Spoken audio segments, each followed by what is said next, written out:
O erro dos birthers em Notinhas Deprimentes, Diário do Comércio, 12 de julho de 2012. Faz tempo que a grande mídia, praticamente do mundo inteiro, se transformou em puro show business, alheio e até hostil ao dever de informar o público. Poucos fatos em todo o universo são tão bem provados quanto aqueles precisamente que a classe jornalística em peso faz questão de ignorar ou de só reconhecer tarde demais, quando nada mais resta a fazer a respeito. Barack Hussein Obama elegeu-se presidente com documentos falsos. Sua certidão de nascimento é falsa, seu cartão de Social Security é falso, seu alistamento militar é falso. Especular onde nasceu é conjectura, saber se é elegível ou não é matéria de controvérsia legal, mas os documentos falsos são fatos brutos, visíveis com os olhos da cara. A mídia chapa branca, que é a mídia americana inteira, desviou a discussão dos fatos para as especulações e os próprios birthers caíram no engodo, insistindo em tentar vetar pela lei eleitoral um candidato que mais facilmente teriam enviado à cadeia por crime de falsidade documental. Napoleão ensinava que é preciso atacar os adversários diretamente e num só ponto, o mais vulnerável. Os birthers, iludidos pela classe jornalística maciçamente obamista, diluíram sua força de ataque, investindo contra o inimigo em terrenos onde desfruta de um estoque ilimitado de subterfúgios processuais. O Fome Zero de Obama, Diário do Comércio, 12 de setembro de 2012. Se os caros leitores compreenderam o meu artigo, A Engenharia da Desordem, deve ter-lhes ocorrido ao menos de raspão a ideia de que o Sr. Barack Hussein Obama talvez não estivesse fazendo puro jogo de cena quando, ao encontrar o Sr. Lula em Washington, D.C., exclamou: "Esse é o cara". O presidente americano prometeu imitar o Fome Zero, e não somente o fez, como vem obtendo desse empreendimento resultados perfeitamente simétricos aos alcançados pelo seu colega brasileiro. Nos últimos anos, a economia americana caiu do primeiro lugar para o sétimo na escala de competitividade do Fórum Econômico Mundial. O desemprego, que em 2008 não passava muito de 4%, já está acima de 8%, e a criação de novos empregos é cada vez mais lenta. Comparando números, o colunista Donald Lambro, do Washington Times, conclui que o desempenho do presente governo americano na área trabalhista é o pior desde a Segunda Guerra Mundial. Em compensação, Obama foi o recordista absoluto na distribuição de dinheiro do governo, não só aos pobres, como também aos ricos, incluindo um vistoso leque de empresas falidas por má administração e fraudes, em geral pertencentes a seus contribuintes de campanha. Para isso, sobrecarregou o Estado com mais dívidas do que todos os seus antecessores somados desde George Washington.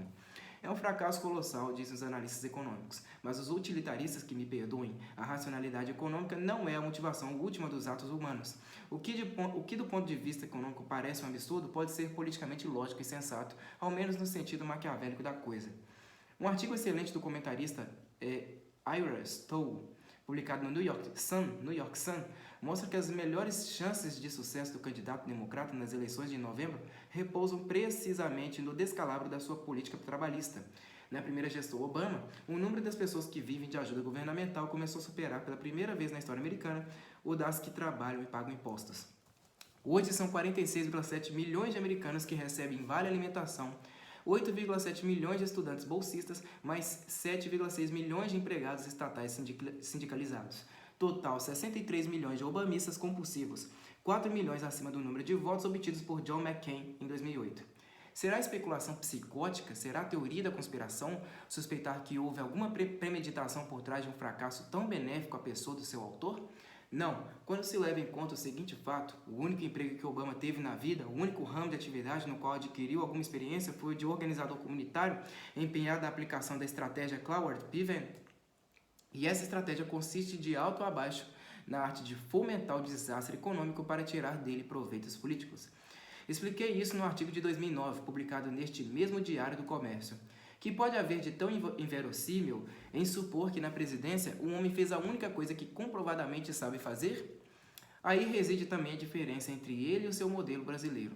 Lula, para implantar o monopólio político da esquerda e corromper a sociedade inteira, teve de manter a economia funcionando razoavelmente e fazer o possível para cortejar o empresariado, dessensibilizando-o para tudo o que se passasse fora do círculo de seus interesses mais imediatos. Obama, ao contrário do nosso ex-presidente, não encontrou uma massa de miseráveis pronta para ser alistada na sua clientela. Teve de fabricá-la, e não havia como fazer isso senão demolindo a economia, aumentando ao mesmo tempo o desemprego e a dívida pública para que esses dois monstros se alimentassem um do outro até a completa exaustão do organismo nacional. Outra diferença é a posição dos Estados Unidos no cenário internacional, que tinha de ser corroída mediante cortes no orçamento militar e o favorecimento inicialmente discreto, depois explícito, às forças inimigas que se levantavam contra governos aliados ou neutros. O assassinato do embaixador americano na Líbia, sincronizado com manifestações anti-americanas na Tunísia, no Iêmen, no Irã e no Egito, onde, para acúmulo, os marines que guardam a embaixada continuam proibidos de portar munição de verdade, é o símbolo condensado da lógica que orienta toda a política do governo Obama. Essa lógica resume-se na simples aplicação local do mandamento globalista, enfraquecer os estados no plano internacional e fortalecê-los no plano interno. Dito de outro modo, desarmá-los contra seus inimigos de outro modo, desarmá-los contra seus inimigos e armá-los contra suas próprias populações, de modo a fazer deles os cães de guarda, ao mesmo tempo dóceis e implacáveis da nova ordem global. De sob as cascas dos velhos leviatãs nacionais começa a erguer-se majestosamente sinistro o Leviatã planetário. O Império das Puras Coincidências, Diário do Comércio, 22 de novembro de 2012. Afinal, você vai crer em mim ou nos seus próprios olhos? Groucho Marx. O Visconde Christopher Monckton de Braintree, matemático inglês que deu assessoria ao gabinete de Margaret Thatcher, como especialista na aplicação da teoria das probabilidades à avaliação da autenticidade dos documentos, firmou 2 semanas atrás uma declaração juramentada a respeito da certidão de nascimento de Barack Hussein Obama, tal como divulgada pela Casa Branca. Segundo seus cálculos, a possibilidade de que as pequenas e grandes irregularidades encontradas na certidão sejam puramente acidentais é de 1 para 75 trilhões. Tal é o grau de confiabilidade do documento. Monckton colocou os resultados da sua análise à disposição dos tribunais americanos sob pena de perjúrio. Charles Neal Delzell, professor de matemática da Universidade Estadual de Louisiana, fez por sua vez uma declaração juramentada de que os cálculos do Visconde estão corretos.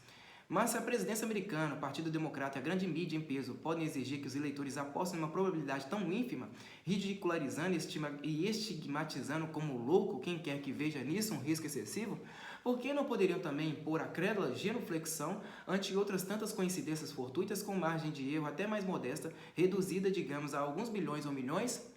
Por que não poderia exigir que, para não ser acusados de adeptos de teorias da conspiração, todos se tornassem devotos da teoria das puras coincidências?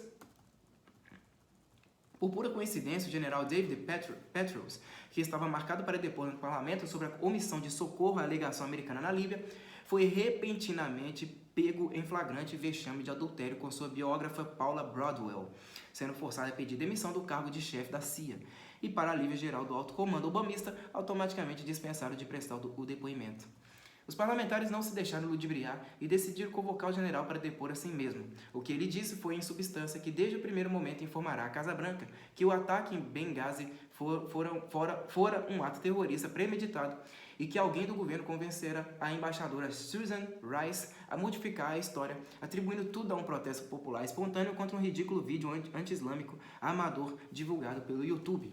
O testemunho do general foi tanto mais importante porque agora se sabe que o embaixador assassinado, Chris Stevens, estava distribuindo armas aos insurgentes sírios, entre os quais se encontravam muitos membros da Al-Qaeda e do Hamas que viriam a participar do ataque ao escritório da alegação. Depois, essas armas foram também usadas para assassinar 28 civis cristãos. O caso assume, portanto, as dimensões de um crime de alta traição, que a lei americana define como dar ajuda e conforto ao amigo, seguido de uma operação de acobertamento. O FBI declarou oficialmente que teria descoberto o affair Paula Broadwell meses atrás, por mero acaso, quando estava investigando outra coisa. Ao espalhar essa desculpa, porém, a agência dava com a língua dos dentes, confessando que decidira adiar a divulgação até depois das eleições. Isso sugeria uma premeditação duplamente maquiavélica. Se o adiamento livrou Obama de um escândalo à véspera da votação, a súbita pressa de divulgar o caso antes do depoimento do chefe do seu serviço de inteligência foi um esforço desesperado para livrá-lo de um escândalo maior ainda. Na lentidão como na pressa, o controle do fluxo de informações pelo FBI correspondeu ao timing perfeito para evitar danos à imagem do presidente. Mas, evidentemente, quem pensa assim é teórico da conspiração. As pessoas sãs e equilibradas acreditam piamente que foi tudo coincidência, mera coincidência. Mera coincidência foi também que o computador da campanha republicana, com a lista dos partidários preguiçosos e recalcitrantes a ser visitados nas últimas horas pelos cabos eleitorais e persuadidos a votar, entrasse em pane justamente no dia da eleição, deixando longe das urnas muitos votos que poderiam fazer diferença em favor de Romney. Novamente, o timing perfeito? Honi soit qui mal y pense. Tudo coincidência, mera coincidência. Não sei como é que pronuncia essa expressão. H-O-N-N-I, espaço S-O-I-T, espaço QUI, espaço NAL, espaço Y, espaço PENSE. Mais coincidência ainda foi que Obama saísse se perdendo em todas as zonas eleitorais que exigiam carteiras de identidade com foto dos eleitores e vencedor naquelas que aceitavam identidades sem foto ou mesmo identidade nenhuma. Coincidência igualmente o fato de que até agora todas as máquinas de votar apontadas como defeituosas trocassem sempre os votos de Romney para Obama, jamais deste para aquele. E também quem, se não paranoico e reacionário, veria algo de suspeito no fato de que em todas as zonas eleitorais das quais foram excluídos os fiscais republicanos, Obama tivesse entre 99% e 100% dos votos, chegando ao prodígio de ter 108 em uma delas? Coincidência, pura coincidência. As autoridades e a grande mídia têm por definição o dom daquilo que se chama fé pública. Expressam que a sociedade e as pessoas de bem têm a obrigação de acreditar. Quando, porém, os detentores da fé pública desafiam reiteradamente o cálculo das probabilidades, quando o simples uso da lógica se torna uma abominação e quase um crime, é evidente que se atingiu aquele ponto em que o esquema partidário dominante já desfruta da autoridade onipresente e invisível de um mandamento divino, de um imperativo categórico, que Antônio Gramsci descrevia como a situação ideal para a mutação revolucionária da sociedade. Salvando o triunvirato global. Diário do Comércio, 25 de novembro de 2012. O mais óbvio dos erros a que me referi no artigo anterior é o de medir os gigantes pelo seu coeficiente de visibilidade apenas. Nessa escala, o establishment anglo-americano, para usar o termo de Carroll Quigley, fica tão mais volumoso que os outros dois parecem pigmeus inofensivos empenhados bravamente no combate desproporcional. O professor Alexander Dugin aproveita-se dessa ilusão de ótica para dar às plateias do terceiro mundo a impressão de que os blocos russos, chinês e islâmico, são seus companheiros de infortúnio, gemendo juntos sob o tacão do poder unipolar. Ele sabe que essa visão das coisas é falsa, que os três grandes esquemas globalistas são igualmente poderosos, ricos, temíveis, ambiciosos e amorais, além de cúmplices uns dos outros. Quando os favelados mentais da USP o aplaudem, riem entre dentes, imaginem com que satisfação sádica não vê a juventude enrager apoiar por puro ódio aos Estados Unidos o regime que proíbe a propaganda gay e se apresenta ao público conservador como a nova e puríssima encarnação dos valores cristãos tradicionais, explorando com destreza admirável duas credulidades opostas. Mas não é só o senso das proporções que aí sai distorcido por completo. É a trama real das relações entre os três blocos que o duginismo reduz à simploriedade postiça de um conflito esquemático entre dois.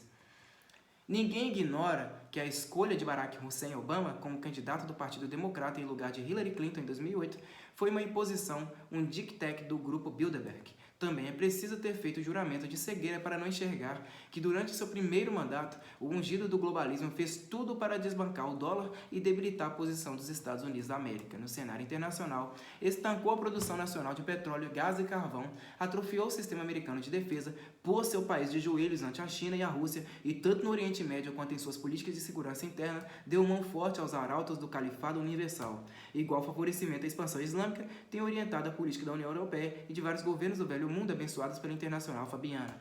Basta esses fatos para mostrar, acima de qualquer possibilidade de dúvida, que 1. A política da elite fabiana não coincide em absolutamente nada com os interesses geopolíticos da nação americana. A demolição do Império Americano está no seu programa tanto quanto nos do bloco russo-chinês e do califado. 2. O único poder unipolar que existe não tem um centro geopolítico, mas reside na área de interseção entre os três grandes esquemas globalistas.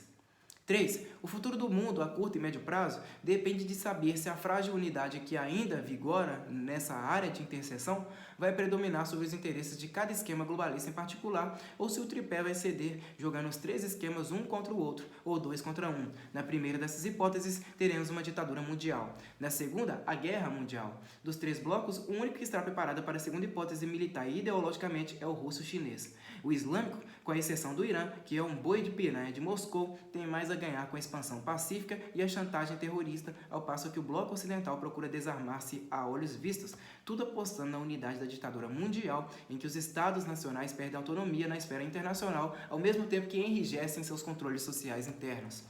A vitória de Barack Hussein Obama é mais um passo nessa direção, um indicador claríssimo de que os Estados Unidos vão prosseguir na sua política de autodesmantelamento militar e econômico aliada à expansão ilimitada dos mecanismos de controle policial da sociedade, segundo os mesmos cânones politicamente corretos que os organismos internacionais vêm impondo a todos os países do hemisfério ocidental.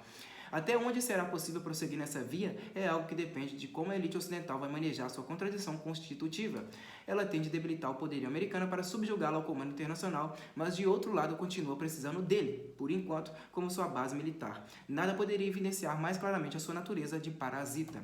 A pergunta decisiva para os próximos anos é: a Rússia e a China vão se contentar em prosseguir desfrutando do seu quinhão na partilha do mundo entre os três grandes blocos, ou vão tentar um golpe de mão para livrar-se dos parceiros e apossar-se de tudo de uma vez?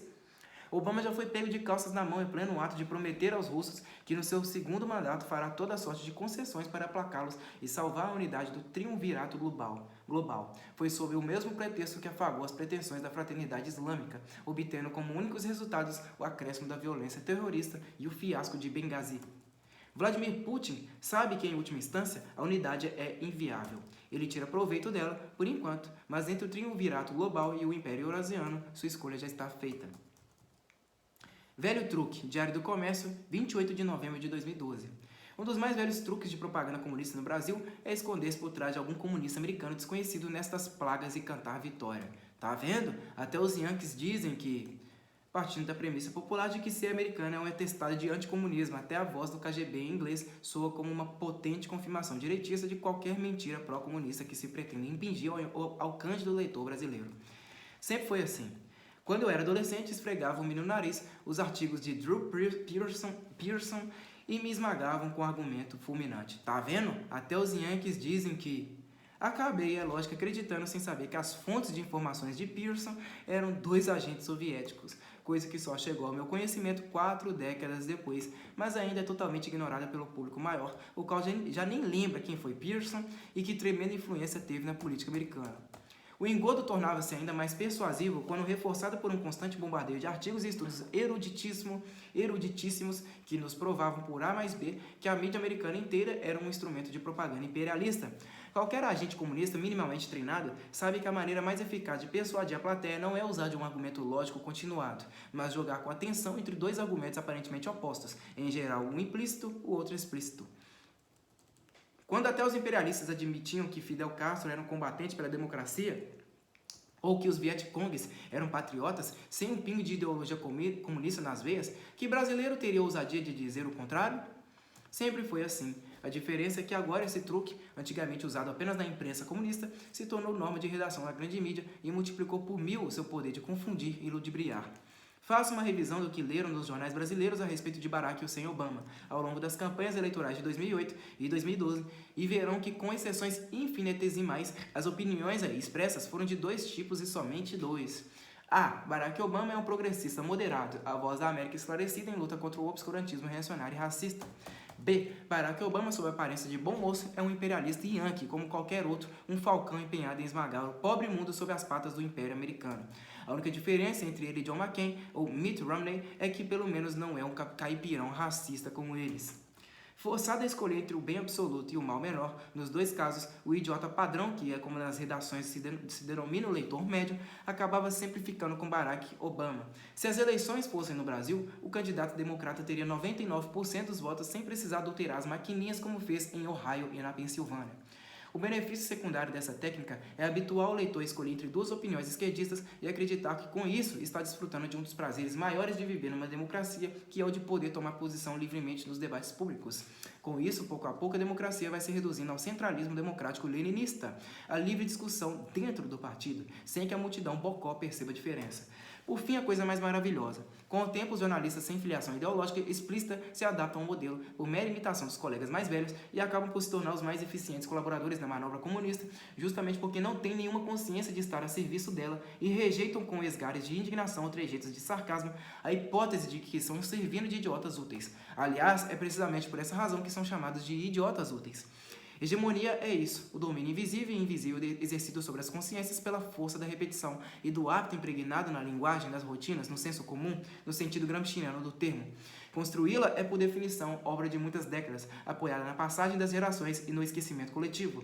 Só um conhecimento muito fino da história cultural e psicológica da sociedade que vivemos, aliado a um rigoroso exame retrospectivo da nossa própria biografia interior e a firme disposição de encontrar a verdade para além de toda a pressão do nosso grupo de referência, pode nos libertar de uma influência grudenta e anestésica que se impregna em nossas almas como uma segunda natureza.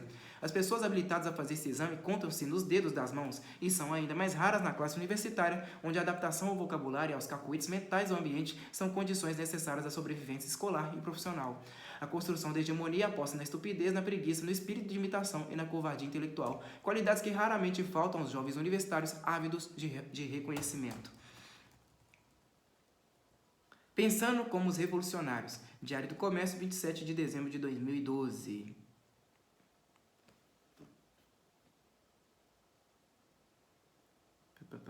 Deixa eu ver aqui. Deixa eu só ver uma coisa aqui.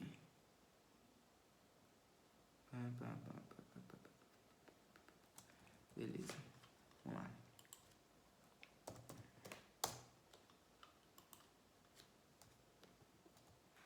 A técnica da solução agravante é uma das constantes históricas mais salientes do movimento revolucionário. Os casos são tantos e tão evidentes que chega a ser espantosa a ingenuidade com que liberais e conservadores continuam discutindo, e não raro aceitando, as propostas sociais esquerdistas pelo sentido literal dos seus objetivos proclamados, sem atinar com o astuto mecanismo gerador de crises que sempre traz embutido. A dificuldade nesse caso vem do descompasso entre a mentalidade científico-positivista dominante na prática do capitalismo e a visão histórico-dialética que orienta o movimento revolucionário. Aquela segue uma lógica linear em que, definido um objetivo, os meios se encadeiam racionalmente para produzir um efeito que, uma vez alcançado, pode ser medido e avaliado objetivamente em termos de sucesso ou fracasso. A lógica revolucionária opera sempre com dois objetivos simultâneos e antagônicos, um declarado e provisório, o outro implícito e constante. O primeiro é a solução de algum problema social ou de alguma crise. O segundo é a desorganização sistemática da sociedade e o aumento do poder do grupo revolucionário. Entre o problema apontado e a solução proposta, há sempre um non sequitur, um hiato lógico, camuflado sob forte apelo emocional. Mas entre os meios adotados e o objetivo verdadeiro, a conexão é sempre de uma lógica perfeita e inexorável. O problema sai intacto ou agravado. O movimento revolucionário sai fortalecido. Em seu clássico The Vision of the Anointed, Thomas Sowell fornece, entre outros exemplos, o da educação sexual, proposta nos anos 60 como remédio infalível contra a proliferação dos casos de gravidez e de doenças venéreas entre meninas de escola. Quanto à advertência óbvia de que quanto mais ouvissem falar de sexo, mais as garotas se interessariam em praticá-lo, a medida foi adotada em metade das escolas americanas. Resultado: a incidência de doenças venéreas entre os estudantes aumentou em 350% em 15 anos e os casos de gravidez passaram de 68 por mil em 1970 para 96 por mil em 1985, enquanto o número de abortos ultrapassava o de nascimentos. Diante do fato consumado, os promotores da ideia genial passaram à etapa seguinte: promover o livre acesso às clínicas de aborto para as menores de idade. Outro exemplo mais claro ainda, que não está no livro, é a conhecida estratégia Cloward Piven, concebida por dois discípulos do revolucionário profissional Saul Alinsky, Richard A. Cloward e Francis Fox Piven. Seu objetivo nominal era acabar com a pobreza. O verdadeiro objetivo só transparecia obscuramente na exposição dos meios. Se essa estratégia foi implementada, prometiam os autores, o resultado será uma crise política que poderá levar a uma legislação que garanta uma renda anual e, portanto, acabe com a pobreza. O plano não explicava como extrair da tal crise a legislação pretendida, nem de onde proviriam os recursos para garantir a cada cidadão americano uma renda anual. Detalhava apenas os meios de produzir a crise, subentendendo-se a mais mínima razão que esta geraria por si o fim da pobreza. Esses meios consistiam em recrutar o maior número de pessoas e convencê-las a exigir da Previdência Social todos os benefícios a que legalmente tinham direito, quer precisassem deles ou não. É evidente que nenhum sistema de previdência social do mundo tem meio de fornecer todos os benefícios a todo mundo ao mesmo tempo. Em suma, não se tratava de eliminar a pobreza, mas de quebrar a Previdência, e junto com ela os bancos, espalhando a pobreza em vez de eliminá-la e impondo quase que automaticamente a maior intervenção do Estado na economia. O resultado foi atingido em 2008, favorecendo a eleição de Barack Hussein Obama, o qual, não por coincidência, tivera como seu único emprego na vida o de organizador comunitário, incumbido de pôr em ação a estratégia Cloward Piven. Mas o exemplo mais lindo de todos é a política do mesmo Barack Hussein Obama no Oriente Médio. Objetivo nominal: implantar a democracia moderna nos países islâmicos. Meio adotado: espalhar dinheiro e armas entre os movimentos de resistência às ditaduras locais, fingindo ignorar que esses movimentos são orientados principalmente pela fraternidade muçulmana e estão repletos de agentes da Al-Qaeda. Resultado obtido: elevar ao poder a fraternidade muçulmana, trocando ditaduras pró-americanas ou neutras por ditaduras fundamentalistas islâmicas ferozmente anti-americanas. Passagem à etapa seguinte: campanhas de propaganda destinadas a intimidar os americanos para que não digam uma palavra contra o Islã. Nesses casos e numa infinidade de outros, os críticos liberais e conservadores falam de fracasso das políticas adotadas, fazendo de conta que os objetivos dos revolucionários são os mesmos deles próprios e recusando-se a enxergar o cálculo subjacente planejado para fazer de cada um desses fracassos da nação ou da sociedade um sucesso espetacular do movimento revolucionário.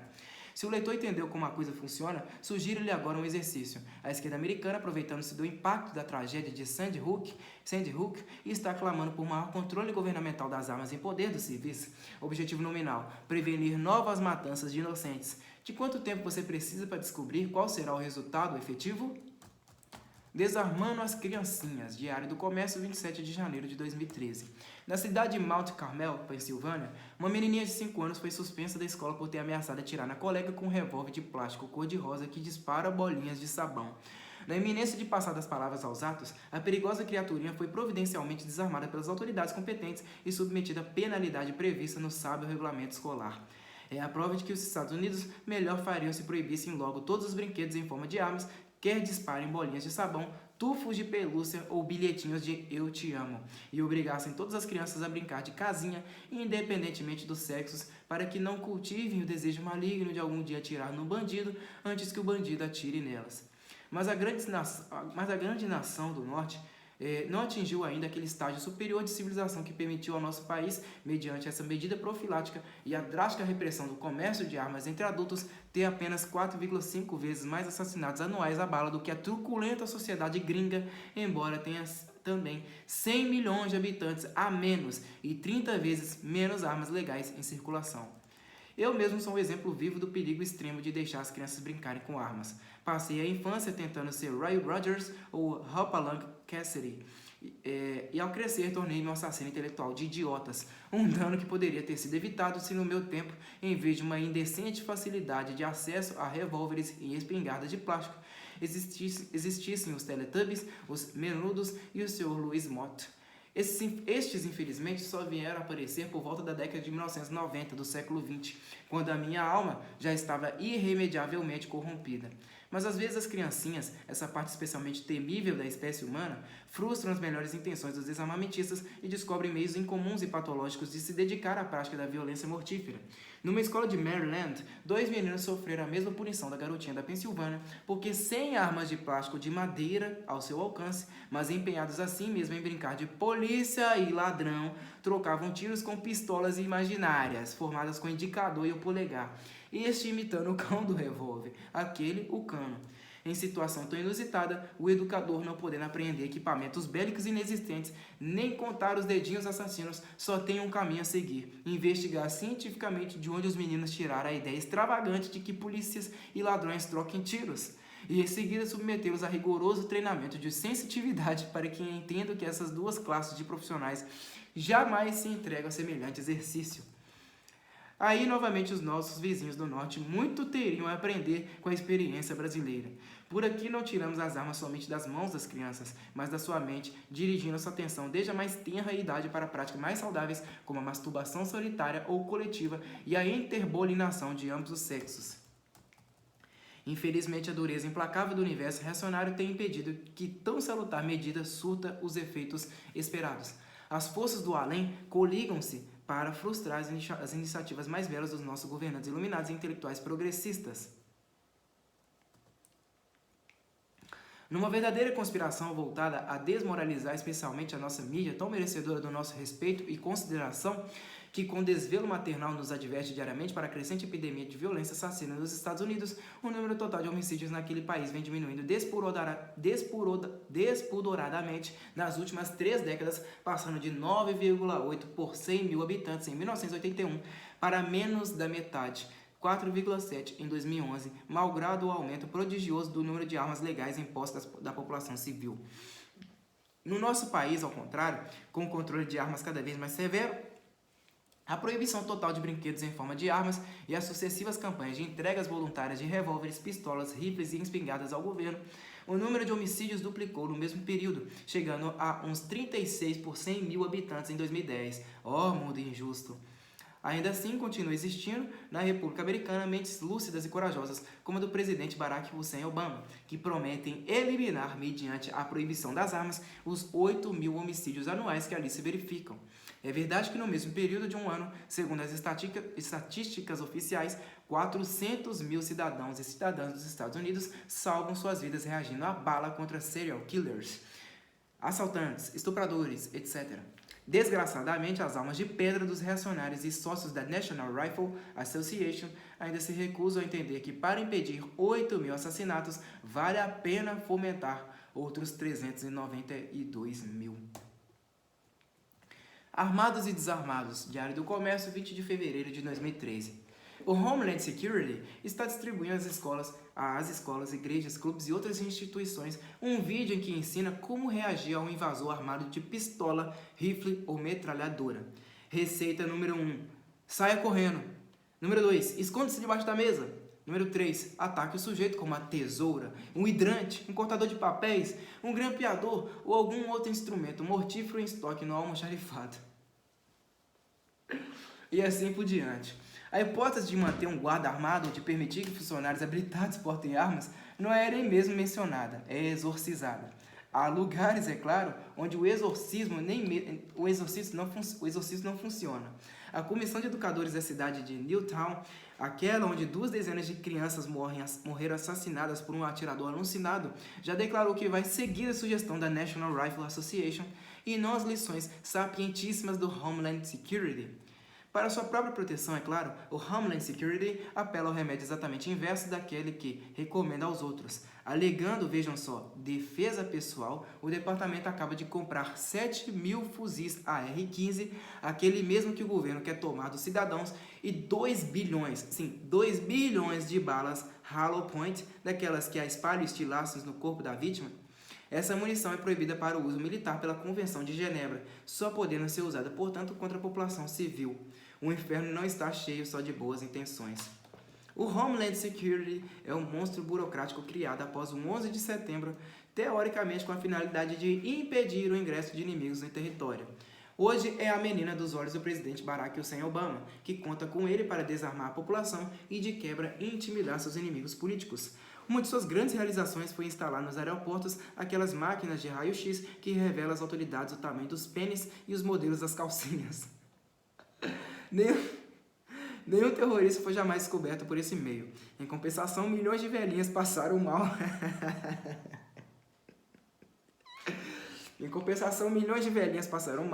Milhões de senhoras e senhoritas se sentiram bolinadas. Milhões de empresários perderam encontros de negócios e milhões de maridos estão até hoje tentando explicar por que chegaram tarde em casa. Mas nem tudo é prejuízo. É possível que algum namoro tenha começado nas filas de espera. Uma das funções básicas do...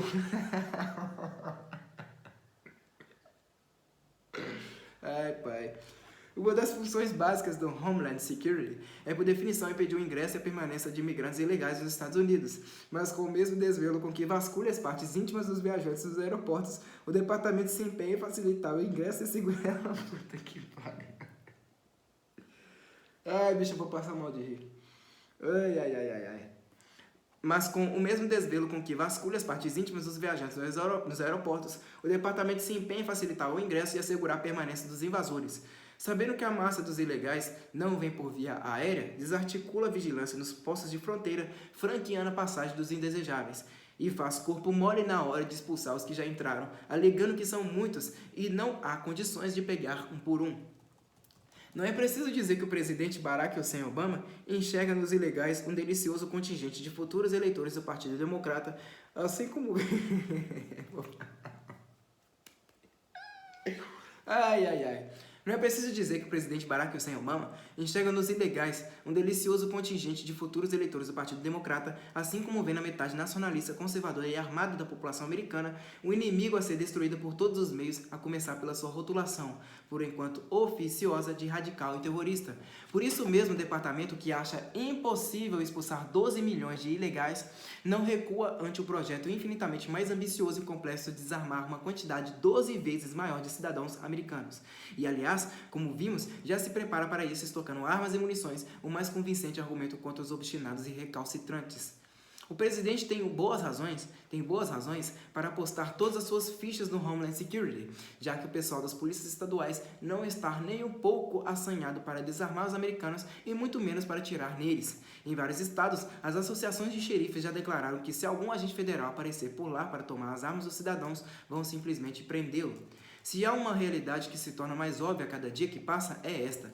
O governo Obama não quer desarmar a população, quer desarmar os inimigos e armar os amigos, exatamente como fez Hitler nos anos 30. O próprio Obama, ainda enxugando aquela lagriminha forçadíssima e festejadíssima que dedicou às crianças mortas de Newtown, achou horrível colocar guardas armados nas escolas, mas envia suas filhas a uma onde há pelo menos 11 deles. E ainda tem a cara de pau de espalhar uma foto onde aparece disparando um rifle de caça capaz de estourar os miolos de um elefante. Outro dia, o repórter Jason Matera encostou na parede um dos mais fanáticos desarmamentistas, o prefeito nova-iorquino Bloomberg, ao surpreendê-lo circulando pela cidade com 5 seguranças armados, mas não conseguiu obter dele uma resposta à pergunta: por que diabos você tem o direito de se proteger e nós não? Em vez de responder, o prefeito mandou um dos seguranças seguir o repórter para assustá-lo. São essas coisas que constituem o arroz com feijão das conversações populares na América Latina, aliás, na América hoje em dia, que a grande mídia americana tenta esconder do seu público, ainda que não o consiga. Por que faz isso? É simples. 90% dos leitores e telespectadores estão nas mãos de apenas 6 empresas: GE, News Corp, Disney, Viacom, Time Warner e CBS, das quais somente uma, a News Corp, não está totalmente a serviço do esquema ubamista, embora o esteja pela metade.